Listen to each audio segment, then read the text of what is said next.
From Hollywood, it's time now for...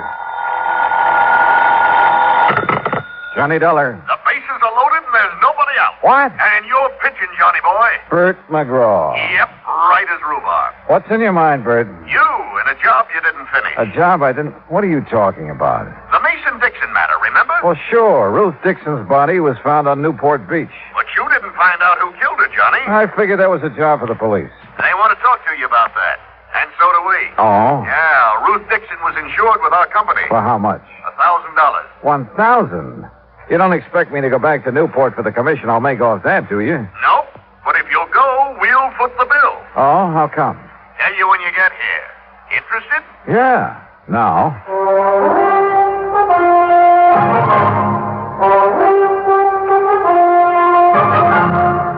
Bob Bailey in the exciting adventures of the man with the action-packed expense account. America's fabulous freelance insurance investigator. Yours truly, Johnny Dollar.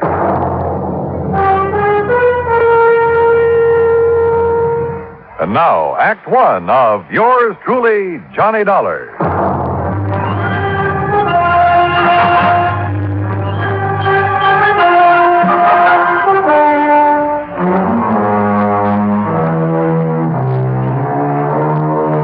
Expense account submitted by Special Investigator Johnny Dollar to the Providential Assurance Company, 393 Dewey Avenue, Hartford, Connecticut. The following is an account of expenses incurred during my investigation of the Dixon murder matter. Expense account item one, $1.20 taxi from my apartment to the Providential building. Along the way, I did some thinking. A week ago, a girl's body had been found on Newport Beach. The Masons and the Dixons had each identified it as the body of their missing daughter. I managed to locate the Mason girl. That meant that Ruth Dixon was the girl on the beach. Who had killed Ruth? Well, I didn't figure that was my job. But evidently the brass at Providential did. Why? Well, I hope Bert McGraw would tell me. Oh, Johnny, come in. Morning, Bert. About this Dixon matter. I suppose you're wondering why I was so anxious for you to go back to Newport. Well, I am kind of curious, Bert. Well, I told you Ruth Dixon was insured with our company. But for only $1,000, you'd save money by paying it off and forgetting it. Maybe. But it isn't that easy. Oh, why not? Because of the Newport police, for one thing. Well, what have they got to do with her insurance? Well, not a thing. But they have got plenty to do with our company and its representatives. And last week, you were one of them. So the Newport police, Captain Lewis of Homicide to be exact, called here this morning. Who's Lewis? Miller was the man I worked with. Lewis took over because Miller didn't follow up on you. And he's very unhappy with you, Johnny. I can't imagine why. No? Well, Captain Lewis says you left Newport without giving his office all the information you had on the Mason girl. The Mason girl? What's she got to do with the Dixon investigation? Well, how should I know? Darla Mason didn't even know Ruth Dixon. Lewis says different. But that's beside the point. We can't afford to have any police department in this country feeling the way the Newport boys do about our investigator. Oh, come on now, Bert. It isn't at all that serious. Johnny, we have to have police cooperation. And we can't force them to cooperate, so we try to build up a sufficient amount of goodwill. But, Bert, No, it's too late to apologize. Who's apologizing? Captain Lewis chewed out my boss. My boss did it to me, and I have orders to do it to you. Okay, so get it over with. Well, I'm almost through. Except that no matter what it costs us, it's going to be worth it to have goodwill restored. You understand? Sure. And whatever you do in Newport, please keep Captain Lewis informed. If you stumble onto something that might lead to the Dixon girl's killer, tell Lewis about it. Okay, Bert, whatever you say. No hard feelings, Johnny. No. Everything's just fine. Oh, good boy. Glad to see you understand. For an expense account like the one you're going to get, I can understand the theory of relativity.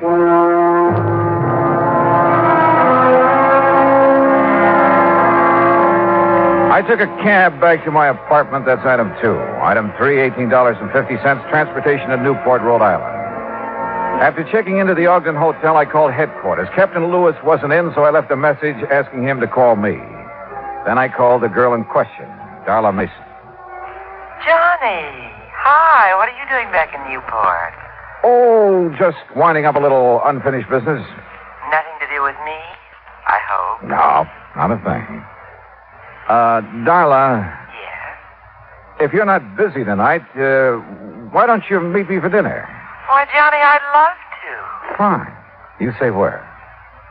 Well, how about the yacht club at 8? Good. I can take the cruiser from our dock. And after dinner, we can go for a ride on the bay. Sounds great. See you at 8:10, Johnny. Bye. Bye. Expense account item 4, $15 worth of American Beauty roses for Ruth Dixon's mother. I rented a car and drove out to the Dixon home. The moment I stepped into the house, I could smell the heavy, sweet odor of oriental incense. While Mrs. Dixon put the flowers in water, I located the source of the incense.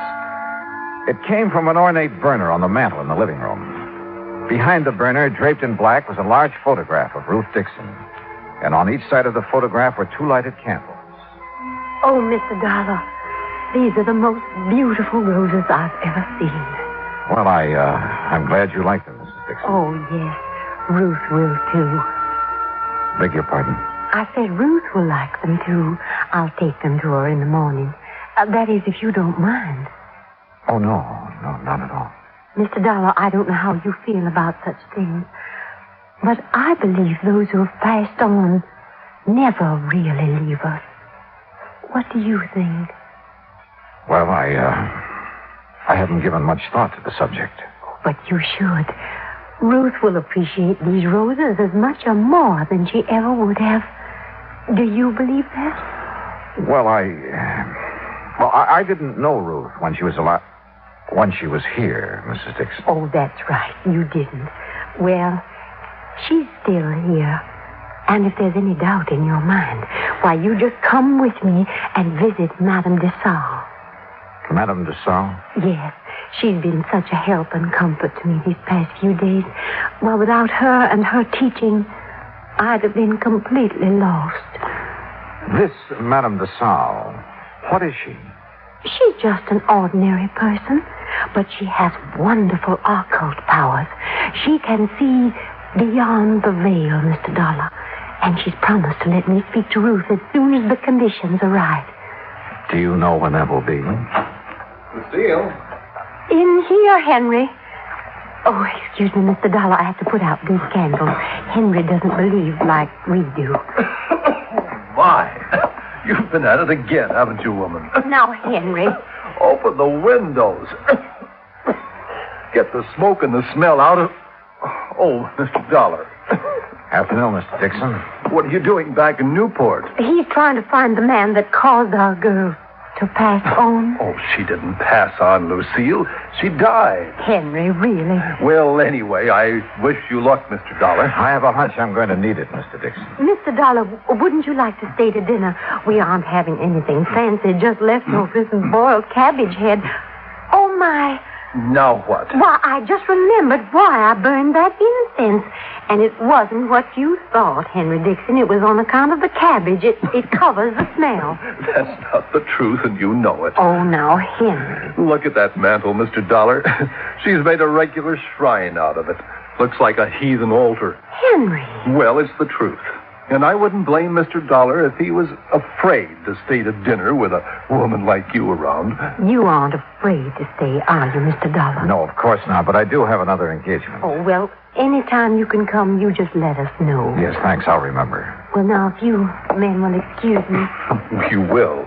And you open the windows in the back. Yes, Henry.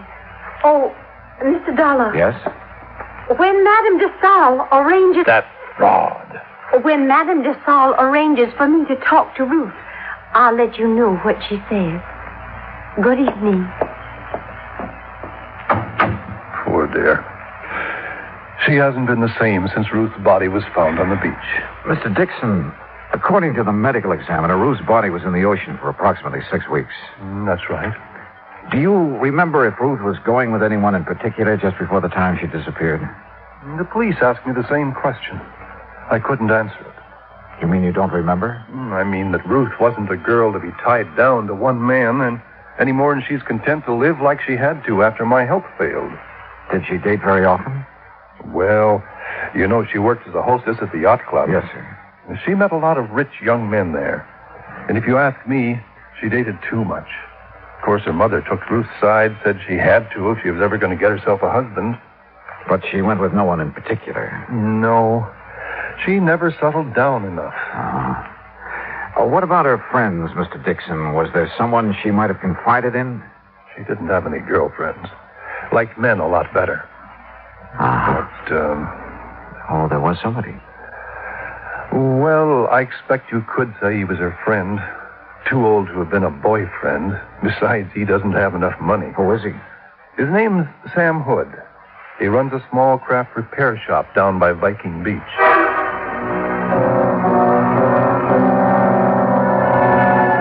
Viking Beach is on the Atlantic side of Newport, approximately a mile from Land's End, where the Dixon girl's body had been washed ashore. Once there, I didn't have any trouble locating Sam Hood's repair shop. It was on the end of a large wharf. For a moment, I thought the wharf was deserted. Then I heard it.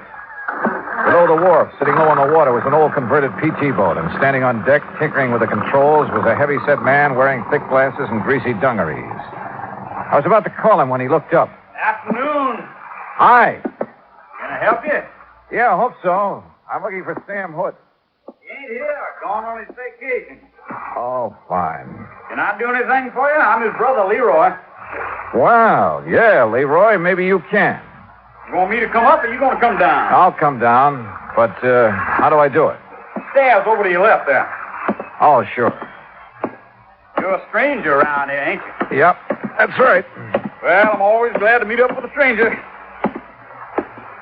This is such a little bitty place. Most everybody along the waterfront's heard everybody else's stories so many times till they're sick of it. What'd you say your name was? It's Dollar. Johnny Dollar. Well, welcome aboard the Connemore, Mr. Dollar. Connemore? That's an odd name for a boat. Sure is, ain't it? But I found it in a book. Sure fits her, and me too. What's your line, Mr. Dollar? I'm an insurance investigator. Well, now, that must be mighty interesting work. Yeah, sometimes. You chew tobacco? No, thanks. Oh. Well, I got a brand new plug of brown mule here. Ain't had it out of the wrapper. So if you want some... No, thanks, Roy. You sure missing something? Yeah. Yeah. Ooh. Man, my tooth.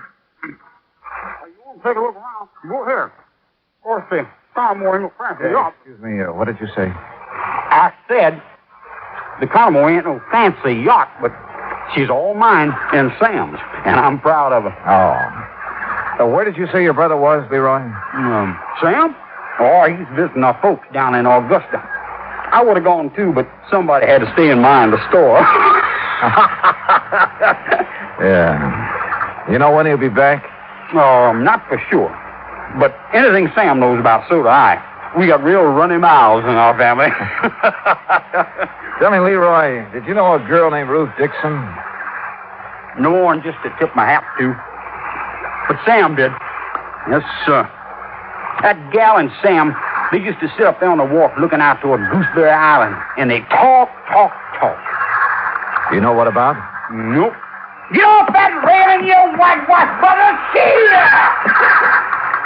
Leroy, you told me a moment ago Sam couldn't keep a secret. Well, he said she was full of dreams. Man, you asked me, she wasn't nothing but another two-timing, just like all of them. Oh, that's not a very good opinion of her, Leroy. I can't help it. Sam was crazy for her, but she didn't even let on like she knew it. How did your brother take the news of her death? Oh, just awful. That why he left town? Yep. Does Sam own a .38 revolver, Leroy? Oh, sure. Most everybody who has a boat owns something like that. But, hey, wait a minute. You getting ideas? No, just asking questions. Oh.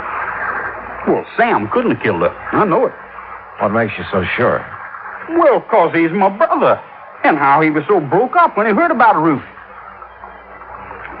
Why would you suppose anybody'd want to put a bullet in a pretty gal like that? I don't know, Leroy. I don't know. I asked him a few more questions, watched him chase the seagulls off the railing once more, then left.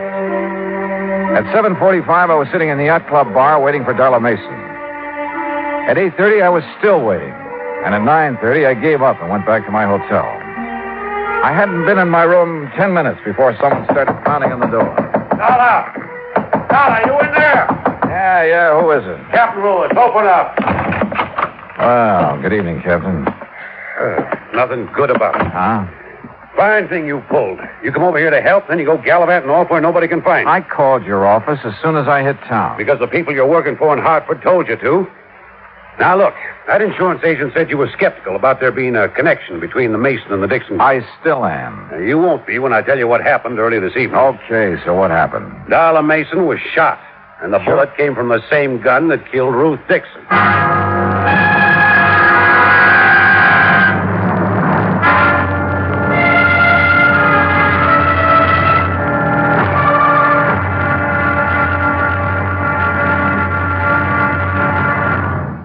Act two of yours truly, Johnny Dollar, in a moment. It is a very well-known fact that symbols are important to men everywhere. Whether they be symbols of country, religion, or honor, they're a cherished part of the culture and tradition of all peoples. As in almost all countries of the world, the people of Spain are very religious. And in the Spanish town of Vendrell, the people were having difficulty with a symbol. A 300-pound angel sitting on top of a 150-foot church steeple. The angel had been there since 1784 and needed repairs to keep it from falling down on the heads of the parishioners. But 150 feet is a long way up, and 300 pounds are a lot of weight to bring down. Now, there was a great deal of head-scratching over the problem until someone casually mentioned the problem to someone else who happened to be stationed at the United States Air Force Base in Zaragoza, Spain. It wasn't long before visions of a helicopter came to mind. Because Americans like to help other people everywhere, the Air Force whirlybird lifted the angel from the church steeple, brought it down for repairs, and later returned it to its perch. So grateful were the people of Vendrell for this act of friendly cooperation that they held a mass celebration of American Day to show their appreciation. Television and newsreels carried the story of kindness. So did the newspapers and magazines throughout Spain. This gesture on the part of the United States Air Force created a new symbol, a symbol of friendship and understanding. It became a symbol of freedom, the right of all men everywhere. Now, Act two of yours truly, Johnny Dollar, and the Dixon murder matter.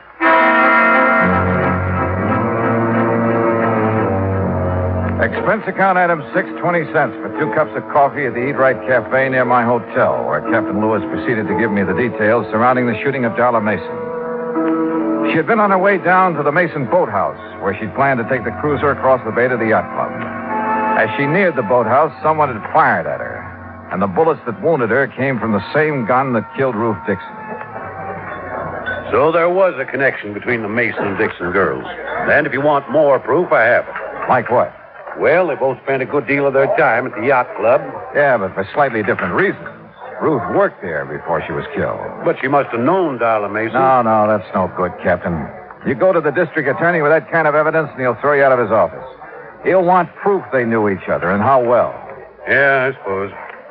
What about Darla? When can we see her? When the doctors tell us we can. She still hasn't regained consciousness. Hey, Captain, do you know where the Masons have the work done on their cruiser? Yeah, and that's another thing.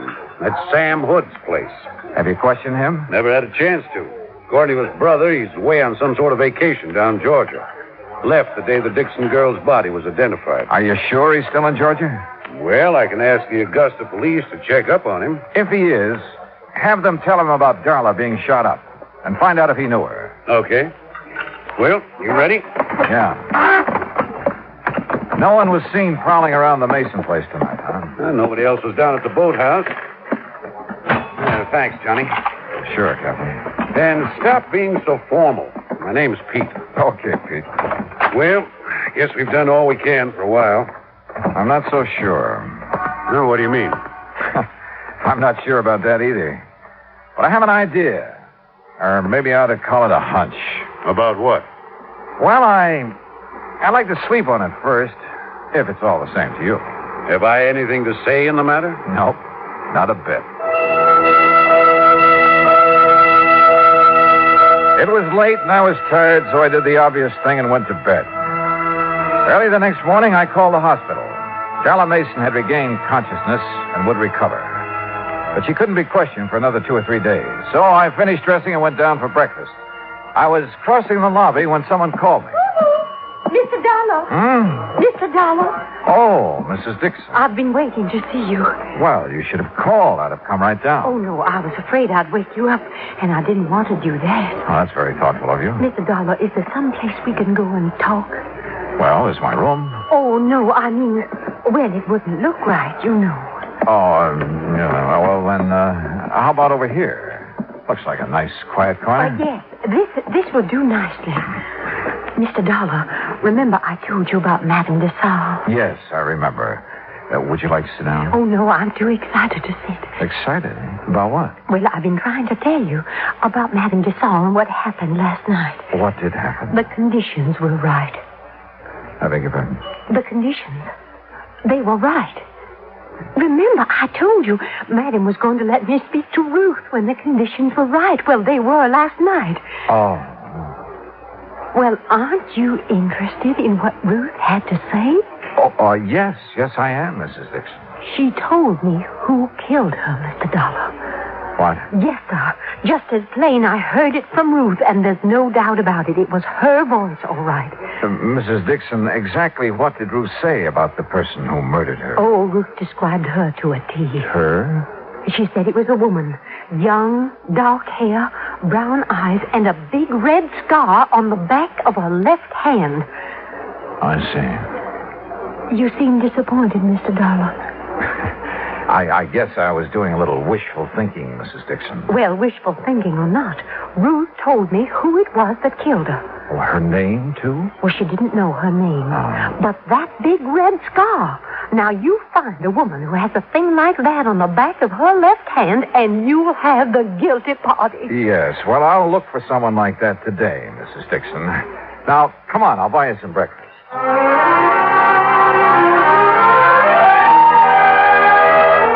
An hour later, back in my room, I put in a call to Captain Lewis. Morning, Johnny. Morning, Pete. Anything new? Well, we heard from the Augusta police. Yeah? Sam Hood's in Augusta, all right. Been there for over a week. Uh-huh. Did they ask him if he knew the Mason girl? Yeah, said he did. Said the Masons used to let him and his brother service a cruiser. Uh-huh. Johnny, when are you going to stop playing games and tell me your ideas? Hunch, you mean, Pete. And I'll tell you just as soon as I get back from the library. The library? Oh, and while you're waiting, call back the Augusta police. Have them get hold of Sam Hood again. What for? Ask him who named his boat. What? Yeah, ask him if it was his idea to name it the Connemore or his brother's. Johnny, are you feeling all right? Never felt better. And I'll see you in about an hour. I found what I was looking for in the library. Then went back to Captain Lewis's office and told him what I was now beginning to believe. While I was there, Sam Hood called from Augusta with the answer to the question the police had asked him. Then I went alone down to the wharf on Viking Beach. Leroy Hood was sprawled lazily over the deck of the Connemore, trying to sleep and at the same time keep an eye on a fishing line he tossed over the side. I started down the steps toward the boat.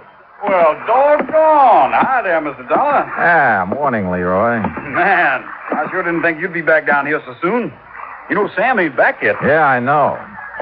You having any luck? No, just making believe.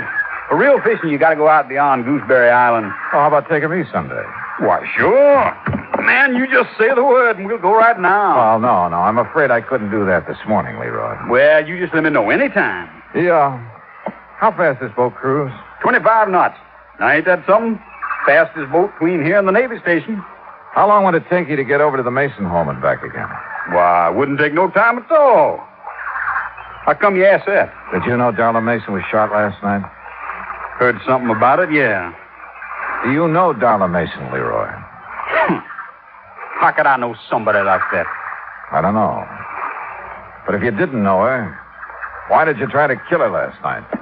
You joking? No, not a bit. Oh, come on now, man. What you mean I tried to kill her last night? Just what I said. That ain't funny. That ain't one bit funny. But it's the truth, isn't it? The truth? Now, who told you that? Dollar. What? What? She couldn't have. No, why not? Because the papers say she's still unconscious. Besides, she couldn't have seen nobody around that boathouse last night. It was too dark. Dark as it was the night you killed Ruth Dixon. You know, you're beginning to get me riled, Dollar. That's so. It sure is so. Coming around here with all kinds of lies saying I killed Ruth Dixon. I didn't say it. Your brother did. Sam? Oh, man, now you really lying. Sam's in Augusta. You ain't seen him. We talked to him on the phone this morning. He told us about you and Ruth Dixon and the Mason girl and every other woman who comes around here. Well, just because I try to make a little time with him, that don't mean I killed nobody. Sam told us different, Leroy. He told us that you can't stand to have a woman laugh at you. Every time a girl has, you've tried your best to make her sorry for it. You really did talk to Sam? What do you think? But why would he tell on me? Why? He never has before. He didn't want to, Leroy. That's why he left here when he did. He needed time to think. Decide what to do about his brother. About you. What you gonna do about it? What I have to do. Take you in. No. Nobody's taking me anywhere I don't want to go. And anybody cries, they're gonna be sorry. Leroy, come out of there. I'm coming. You look out, dog. You look out. You don't try stopping me. Leroy, come back. No!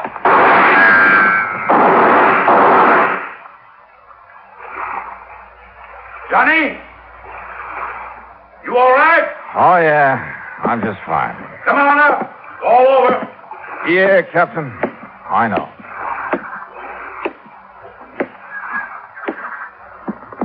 Tell me something. If I can. What put you onto him in the first place? Two things. You see, he liked the girls, wanted to be a lady killer, but they'd only laugh at him, and he couldn't stand that. I see. But the big thing is, what he named this boat, Connemore.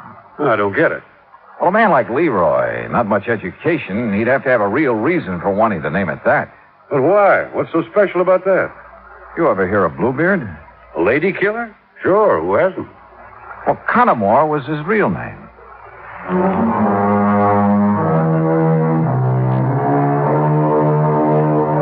I saw Mrs. Dixon late that same afternoon. I'm afraid she was a bit disillusioned, having been so sure that the person who had killed her daughter was a woman. But there was one funny thing. On the back of Leroy's left hand was a long red scar.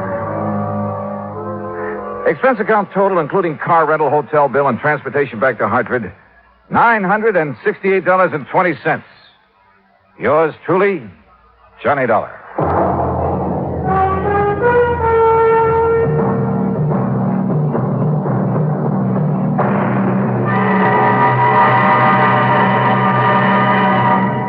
Now, here's our star to tell you about next week's story. Next week, a case that couldn't be solved because there was no solution. And yet, well, join us, won't you? Yours truly, Johnny Dollar.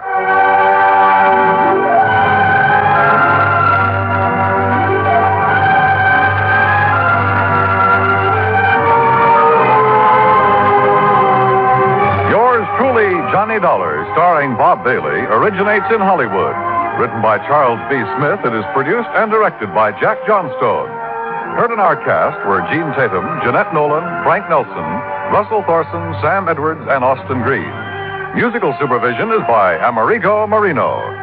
Be sure to join us next week, same time and station, for another exciting story of yours truly, Johnny Dollar. This is Dan Cubberly speaking.